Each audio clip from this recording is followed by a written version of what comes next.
Tout le monde a déjà entendu parler de responsabilité civile. Y existe-t-il d'autres types de responsabilités qu'on peut couvrir par une assurance? J'en parle avec Karine Mainguy, souscriptrice principale en assurance des entreprises chez Intact Assurance.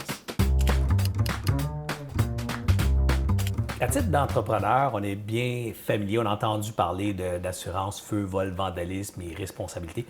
Particulièrement, on comprend bien le feu, vol, vandalisme, mais la responsabilité, c'est un peu nébuleux. Parle-moi de ça consiste à quoi, ça, au fond, l'assurance responsabilité? Bien, la responsabilité, ça vient couvrir en fait tous les dommages que l'assuré pourrait causer à autrui, que ce soit un dommage matériel. On pense notamment à un paysagiste qui creuse puis qui accroche un tuyau, qui cause un dégât d'eau, un dommage corporel, quelqu'un qui fait une chute suite à un oubli dépendre du sel d'un déneigeur.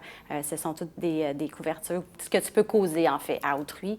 Puis la responsabilité va s'assurer de couvrir en fait les frais de défense, prendre la charge du dossier du client justement. Fait que ça l'enlève, c'est un peu une tranquillité d'esprit en fait là. On enlève un poids sur le dos de l'entreprise parce qu'il y a ces prémunis de cette assurance-là. Donc puis les poursuites, c'est un peu hors de contrôle aussi. Donc si tu es une bonne entreprise, que tu as des bons employés, tu te dis moi ça peut pas m'arriver, malheureusement ça peut arriver à tout le monde. Oui, parce qu'en fait, c'est pas toi qui initie la poursuite, c'est quelqu'un que tu connais pas Exactement. quelque part. OK, je comprends bien les nuances, là. Mais en type d'acheteur d'assurance, c'est quoi les grandes catégories, là, les grandes catégories d'assurance responsabilité? Bon, on a celle qu'on vient de parler, qui est la responsabilité civile générale des entreprises. Donc, responsabilité civile 1 million, 2 millions, là, c'est celle-là? Hein? Bien, c'est ça, la de base qu'on peut avoir, que toute entreprise peut se prémunir. Les autres que je vais vous parler sont plus spécifiques, si on veut. La responsabilité professionnelle vient couvrir les erreurs et omissions que des professionnels peuvent causer à autrui, que ce soit un pharmacien, un massothérapeute, physiothérapeute. Donc, erreur, omission, ça veut dire quoi exactement? J'ai fait une erreur dans ma prescription, puis il s'est parti avec le mauvais médicament, puis exactement. Okay. Ou des mauvais conseils, ou des choses comme ça. Un conseil, puis ça j'ai oublié de dire quelque chose d'important, puis exactement. Boum, je suis une poursuite parce que j'ai oublié de dire ce détail-là. Ou... Exact. Okay. Donc ça, c'est erreur, omission ou assurance responsabilité professionnelle, exactement. Okay.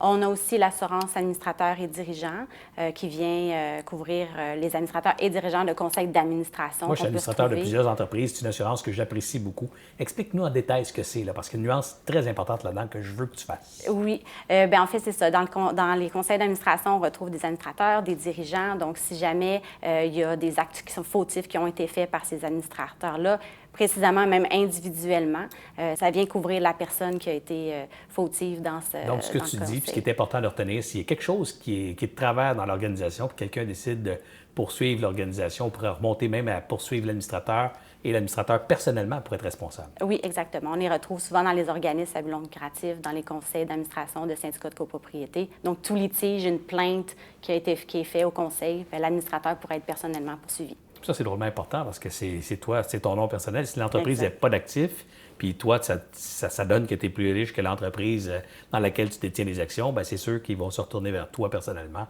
Moi, j'exige ça partout, là, où je suis actionnaire, particulièrement où je suis administrateur, là, d'avoir en place ce type de police d'assurance. Y a-t-il d'autres types d'assurance encore, responsabilité? Oui, il y en a une dernière qui est l'assurance responsabilité en matière de pratique d'emploi. Ah oui, okay. Celle-ci est destinée, en fait, à toute entreprise qui a des employés. Plus qu'il y a d'employés, plus qu'il y a de risques. Donc, ça vient couvrir, en fait, tous les frais de défense reliés à un congédiement injustifié, par exemple, ou de la discrimination. Poursuite d'harcèlement, exactement. Fait que de se prémunir de cette garantie-là, c'est très important quand on a des employés. Karine, je te remercie beaucoup. J'ai beaucoup appris, particulièrement dans toutes ces nuances, dans l'aspect responsabilité, mais surtout, je pense que c'est important de bien comprendre qu'à titre d'entrepreneur, les poursuites peuvent venir de partout, on ne contrôle pas ça. Et quand on se fait poursuivre, c'est mauditement rassurant de savoir qu'il y a quelqu'un qui est habitué dans les poursuites, qui s'appelle un assureur, qui va gérer ça pour toi. Et ça s'appelle l'assurance responsabilité. Un grand merci d'être venu m'expliquer ça. Bien, ça m'a fait plaisir, Serge.